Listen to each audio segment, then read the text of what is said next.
Okay, we are officially rolling.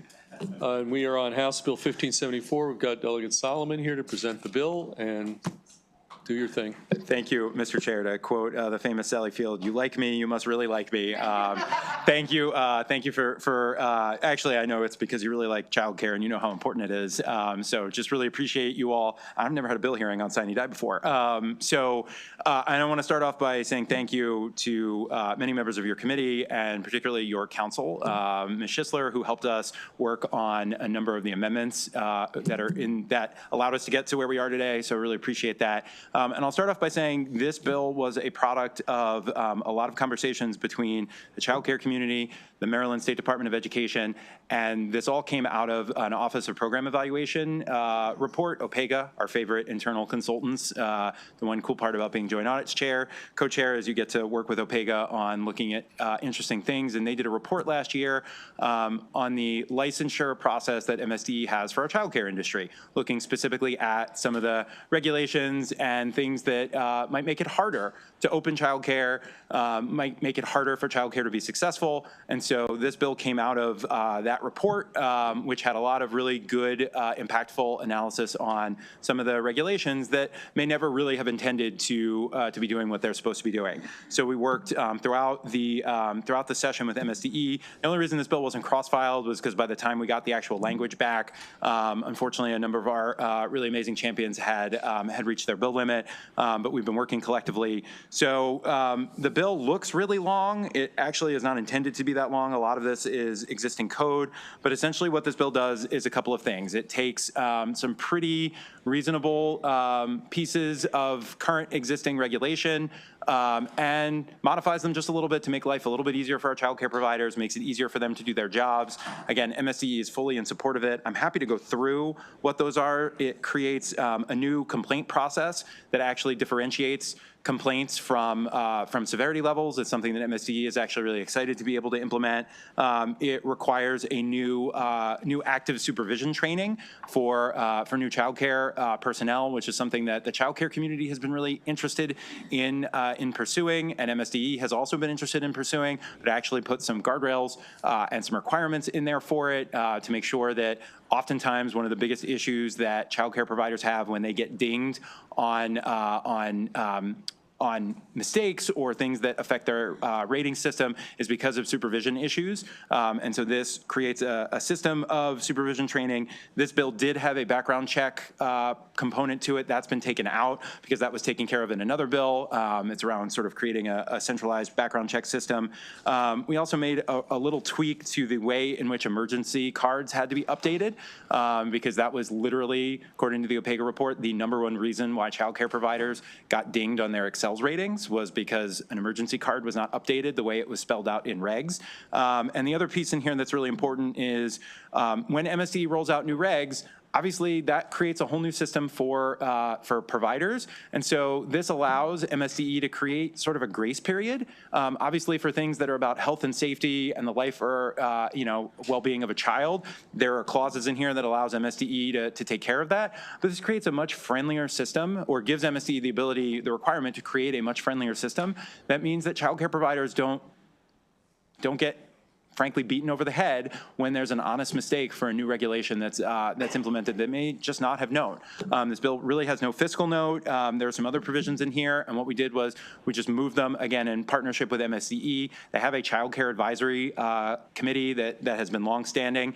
Asked them to look at a couple of other issues. They're interested in working with us on a bunch of other pieces, but we just weren't ready for those this year. So the advisory council, which is, again, an already existing body that encompasses about 35 different individuals and sectors, is going to work on that in the interim, again, from the lens of what the OPEGA report was, and they're going to come back to us next year with some additional recommendations. But again, as drafted or as currently before you, MSDE is completely good with this. This was, again, the product of the entire session of work with them, passed out of the House with only 2 no votes and 2 of our colleagues who vote no on pretty much everything, so it was basically unanimous. So with that, would ask a favorable report. Okay, questions for Delegate Solomon on this bill, and we're going to start with Senator Carrozza.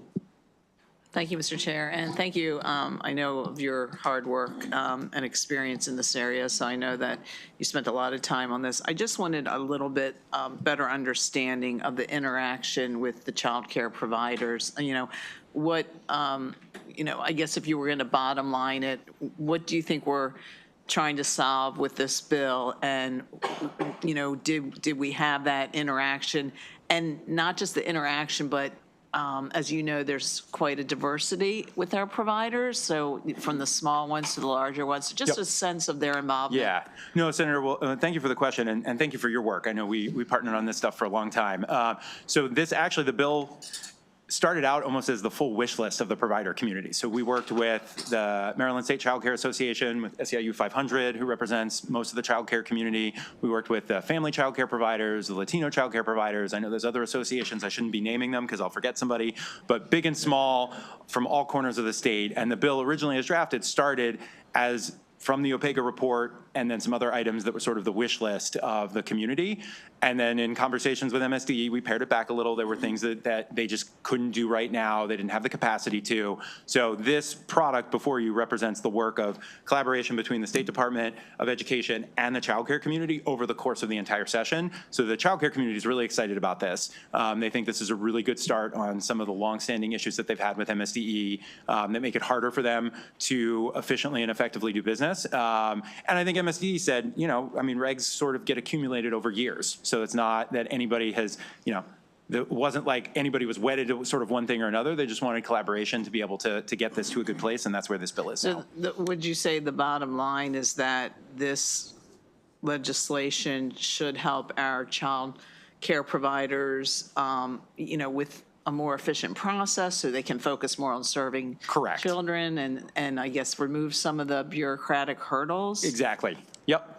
So is there any one or two examples that would come to mind? Yeah, again, so the emergency contact provision in particular, the way it was drafted currently was saying that, every little detail has to be updated every single year. And if it's not updated every single year, even if it has stayed the same, the provider could get dinged. So that means you've got to go to a parent every single year and have them sign a form, even if all that form says is our contact information has stayed the same.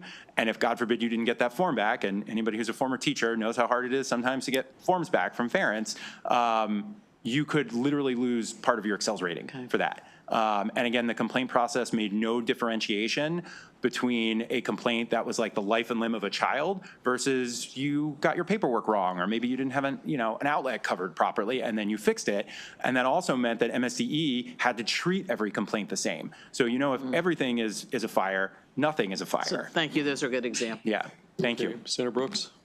Thanks, Chair. Thanks for the bill, Delegate. Yeah, mostly favorable. I saw one favorable with amendment from Ruby Daniels. That was from the Maryland State Family Child Care Association. Yeah. And her concern was about, she characterizes as illegal, I guess, unlicensed providers.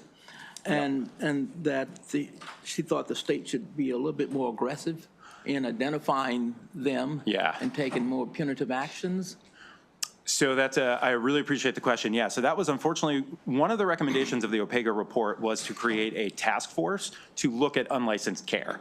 And that was originally in the bill as drafted. And MSDE asked us to take that out because they are working on, there's another work group from, I believe it was Delegate McCaskill and Delegate Barnes that passed the bill last year. I don't remember the exact number, but it was a bill to look at sort of overall licensing issues as it related to unlicensed care. And so MSD asked us, they said, we already have a work group that's looking at that as part of it. So please don't layer another task force on top of it, which I think we all know, sometimes we go a little overboard with our work groups. So that was something that we took out. That was also the reason that this generated a fiscal note originally, was because the task force would have required, I think, 2 staff people. Again, that was the recommendation from OPEGA. That's something that we have continued to ask MSDE to work on, and we will continue to work on, because yes, unlicensed care obviously puts everybody at a disadvantage, not only providers, but obviously is not good for our children and families as well. Okay, so were you able to reach out to her? And oh yeah, so Ms. Daniels was part of the group that we worked together on. Okay, yeah, good. All right, Okay, thanks, Chair. any additional questions for Delegate Solomon? Okay, seeing none, that concludes the bill hearing on House Bill 1574. I don't have it in front of me. 1574. Thank you, Mr. Chair. There. Thank you.